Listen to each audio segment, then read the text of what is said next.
Stuff for students. We've got a couple things to talk about. You can create your own class hashtag right now. So instead of the balloon fiesta or the Logos game, you've got a hashtag that's set up just for your class for you to have that conversation with them. It's public, so it's not truly just for you, but it's dedicated to them and for you to reach out and connect to them in a variety of ways. We can also do Twitter chats, which we'll talk about, which are a neat way to join conversations that are happening around the country on a variety of topics. So I do one with journalism educators from a bunch of different places every Tuesday. And so we're talking about what are you teaching and how's that working, how's that going. It could work for students as well. And then Rissa will talk about using closed Facebook groups in your classes as well. Okay. Create your own. Again, yeah, go ahead. I was going to ask you, can you give us an example Yeah. of what that looks like? Yes. 2 examples, but yours could really be anything. Okay. And you can search under these, and everything that has been tweeted out underneath that has been collected. Yeah. I use it 3 ways in my class. I give homework and extra credit. I share resources. I love this, right? I don't have to always be typing up, like, go read the thing about the thing. I can just put it on Twitter. My students know they should be on Twitter. Sometimes educators ask me, well, what about Learn? And don't you have to do things in 2 places? Yes, in my case, but my students know that, and I think it's worth it in terms of the level of engagement that I can build with them. And I also create sort of a mini community, and let me show you a couple of examples. This right here is a tweet of a Twitter chat from another journalism educator. She's like, hey, join us today. This journalism education chat, Twitter chat is coming up. We want people to join in and talk about inclusion in journalism schools. So up here is my retweet of this tweet saying, join this morning at 11, my class hashtag, CJ375 is the name of my class. As soon as they see that, it gets their attention. They know, oh, I need to pay attention to what Kate is saying, right? Join this morning, kids, students, earn 5 points extra credit for participating at least 3 times. And then I've also mentioned my department in the hopes that the people running my department's account will retweet this to have more students join this Twitter chat. Does that make sense? Gavin? One more question. Yeah. Do you find that students are hesitant to allow their professors access to their Twitter accounts, and that you don't want them, they don't want you to feel like you're trolling them? Yes. Great question, and this does come up. I don't actually follow any of my students on Twitter.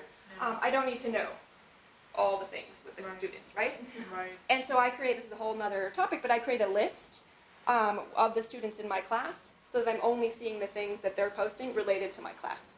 I'm not following them. Their updates about their weekend drama and whatnot are not coming up into my feed. Right. So I have a little bit of level of separation, but yes, I'm sure students think, oh, that is kind of weird, right? Yeah. But as in my context for journalism students, there's that public-facing part of what they do. Good question.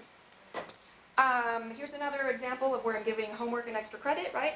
Class hashtag, this week you're going to tweet examples of radio stories that you liked. So they get on Twitter and they need to share the radio stories that they're working on with everybody else in the class. I also share resources. This is a tweet from a Journalism 360 Foundation, the people who do the spherical video. They came out with a new report, and I wanted students to know about that report, so I retweeted it. Hey, tuck this away, we're going to talk about it later in the semester. 85 journalism internships was a tweet that the Accrediting Council for Journalism Schools did. Perfect for me to retweet. I don't have to stand in class and talk about the 85 internships. They've got it on Twitter if they're interested. I also like to engage my students.